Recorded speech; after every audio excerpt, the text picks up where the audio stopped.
Hello everyone. This video we're going to learn how to expand our network for a further distance like 300 meters and connect to multiple IP devices.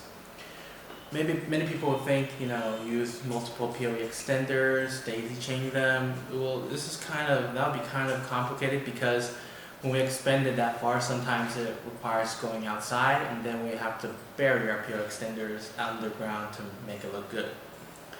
Well, in this case, we can do something else.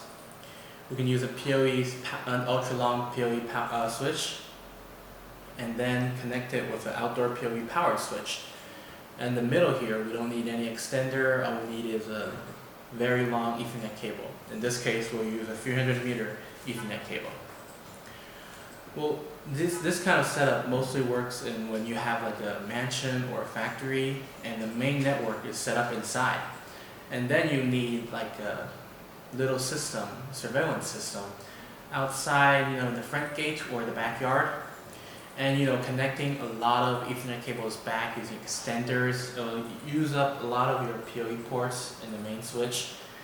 And also that's a lot of cable, and resorting to cables will be very hard and complicated, confusing.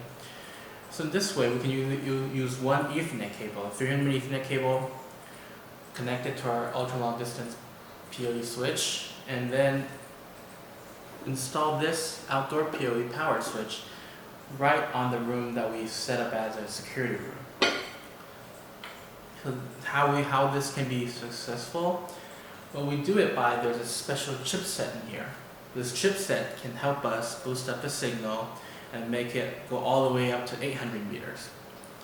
And the power will be generated by this port. This port can generate a lot high power, all the way to 71 watts, and that's enough to supply the other end.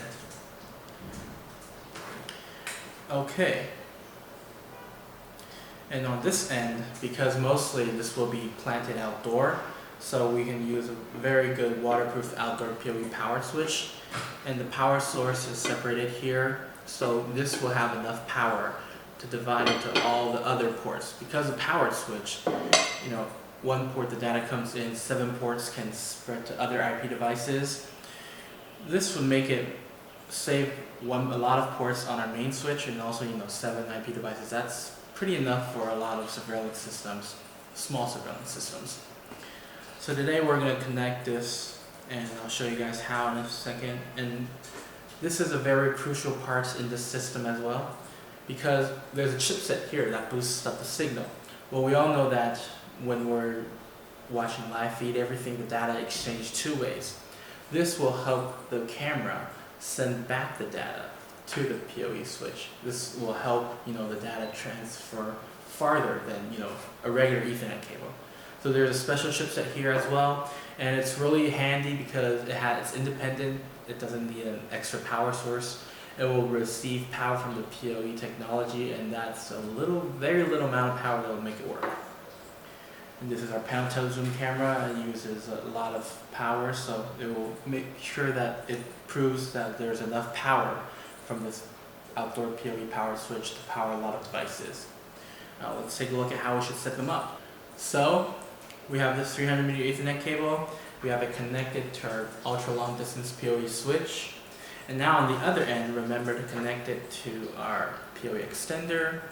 So connect the other end to the input port, and then use the Ethernet cable to connect our other output port to our outdoor PoE powered switch. And remember, any power switch, port number 8 is for the power and data input.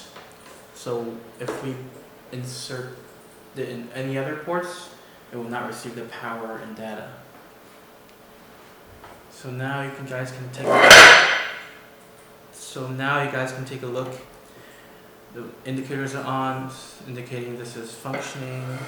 And now I will connect the panel tilt zoom camera with the Ethernet cable back to our outdoor PoE powered switch. So any other 7 ports will work. That's the beauty of it.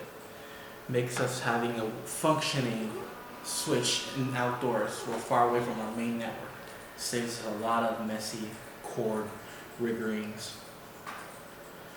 So now let's just wait for an image to show up on the screen. And also a good thing is because the ultra long distance PoE-Switch, the bandwidth at 300 meters will still be remaining at 100 megabytes per second. So that's enough for like multiple devices sending the data back, and there will be no traffic at all. Now you can see there's an image of the camera. This means the whole connection is thorough, everything's completely connected, and everything's functioning properly. Alright, that's pretty much it for this video. If you guys have any more questions for this whole setup, you can leave them at the section below. Thank you guys for watching, and I'll see you guys next time. Goodbye.